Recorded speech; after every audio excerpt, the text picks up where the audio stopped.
It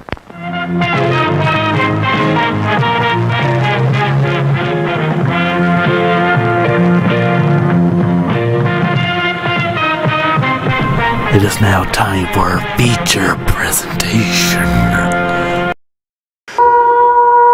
Spoiler warnings. Alright, everyone, next on our list that we're going to talk about reviewing was A Naked Gun 2.5 from 1991. Washington, D.C., where violence explodes every day. But America's toughest cop is pounding a new beat. Lieutenant Drebin. The police squad is back. Freeze! Is this some kind of bust? Very impressive, yes. They're ready for action. How you doing, Trooper? Ready for love. I'm lonely, I'm lost, I need someone to hold, to love. Frank, over here. And ready for seconds. In the movie that proves you can lead a cop to water, but you can't make him think. The water's over there, Frank. Starring Leslie Nielsen. I don't recall seeing your name on the guest list. Nothing to be embarrassed about. I sometimes go by my maiden name. If it's not dangerous, he's not interested. Priscilla Presley as the irrepressible Jane. Robert Goulet as Quentin Habsburg. The truth hurts, doesn't it, Habsburg? Oh, sure. Maybe not as much as jumping on a bicycle with a seat missing, but it hurts. George Kennedy as Captain Ed Hocken. Congratulations. I understand that Edna's pregnant again. Yes, and if I catch the guy who did it. And O.J. Simpson as Nordberg. Step on it.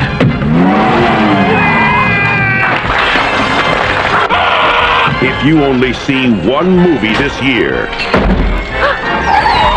you ought to get out more often. The Naked Gun 2.5. The Smell of Fear. Give me the strongest thing you got. This is a sequel so big, they had to add another half.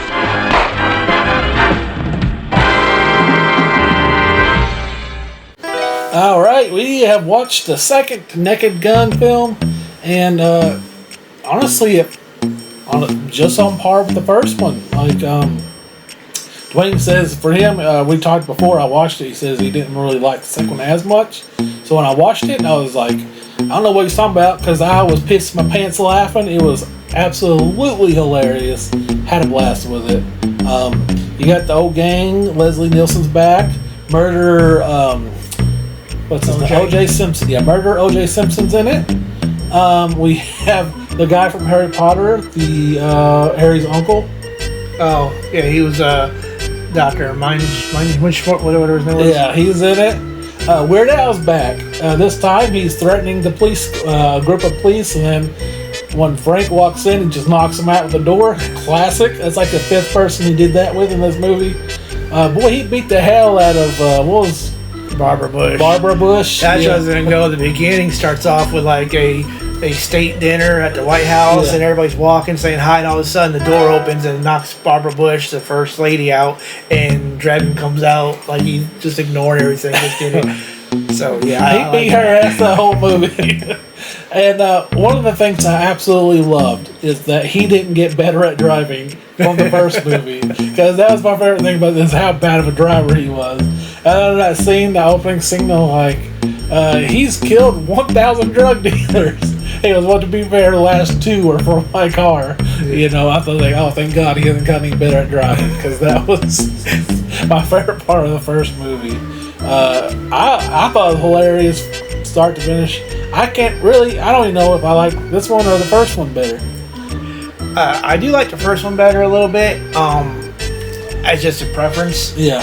I saw the first one, you know, when it first came out, and the second one I saw later on, of course. And I liked it, but I didn't like it as much. But going back and rewatching it again recently for the reviews, I do love it. I mean, it's a great movie. I thought some of we talked about the slapstick and some of the gags. This one, George Kennedy's in it also still as his partner, and he goes, "Hey, he goes, hey, I heard your wife's pregnant. Congratulations!" And he goes, "Yeah, and I found the son of a bitch."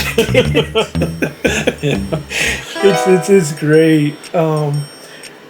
Couple of my favorite. That's one of my favorites. I really enjoyed the scene where. Oh good God! I just went blank on it and everything.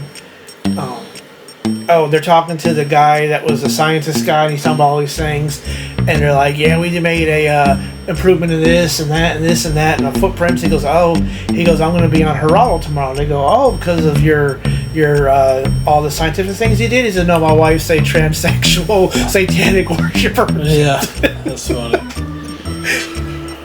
And I'm glad they didn't go easy on OJ again. The first one, he kept getting hurt, and this one, same thing. I was like, good, he deserves it. There's a scene where he's like working under a car. They get up in the car and drive him and drag him all over town. And then like he gets set loose and he gets sent under like a Greyhound bus, gets straight to like Detroit. Yeah. And then, that's hilarious too. Like later on, a few scenes later, Frank's like, "Hey, you and murderer OJ could come in the morning and do this with me." He goes, "What do you mean he's in Detroit?" That's funny. I'm so torn on which one I like better. I love the scene where they're like kind of disguised as a mariachi band. Yeah. And then like they get on stage and they play and they really get into it, and the guy from Harry Potter is in the wheelchair and like his chair's moving just like they are. I thought that was hilarious, and oh my gosh. So on this one, the president's trying to cut down on fossil fuels and stuff, and he uses the doctor to try to figure out a way to do things. And what he's going to say is, they find out what he's going to say is that, hey, we need to cut down on them. So all these people that are for those companies get mad. They're trying to get rid of that doctor and stuff. Like you got guys from the nuclear company, and coal, oil, yeah. And the bad guy, he was in the first Beetlejuice. Oh yeah. The guy with the mustache. Like you might remember at the very end of the movie, this rich guy comes to check out the house to see if it's haunted, him and his wife, and there's a scene where Beetlejuice comes out of the table. He's like, "Hello, Kmart shoppers," and he uses his like hands as those hammers and sends them through the roof. That was him. He was the bad guy in this film.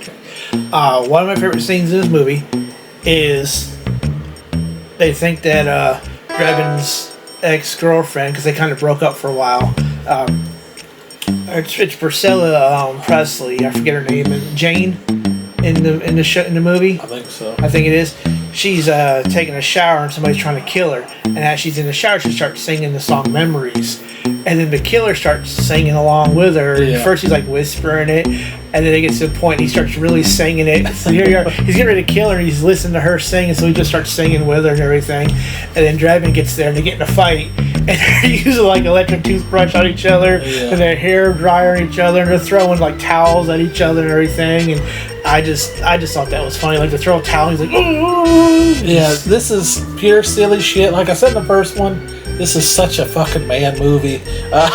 This is built for fucking men. This is what we find funny, and this one is just as good for me. I love the scene where like he meets that Jane's like I guess boyfriend or love interest as well. The bad guy comes out, and Frank's clearly jealous. He's kind of throwing some jabs on him, and he goes, "Let's handle this like adults. Ain't that right, Mr. Poopy Pants?" and shit like that. Oh man, if you like the first one, this is just gonna be right up your alley. This movie was hilarious, just fun, dumb fun the whole way through. You got anything else there, Dwayne? No, I said the original Naked Gun is one of my favorite movies of all time. Yeah. So it's on a pedestal. This one, I don't think is as good, but it's not a bad movie at all. It's really good. It's just not as good as the first one. So I really love the series. I've always loved Leslie Nielsen. Yeah. I just think this is just a great little series, and I love them. And I actually went to the theater to see the reboot with Liam Neeson. I enjoyed that a lot, actually, too. And yeah, I just liked it, and a lot of funny parts in it, and there's just so many little one-liners and stuff. I can't even go through them all right now and everything. But I loved it, and I'm gonna give it a good old 7 out of 10. Ooh, yeah.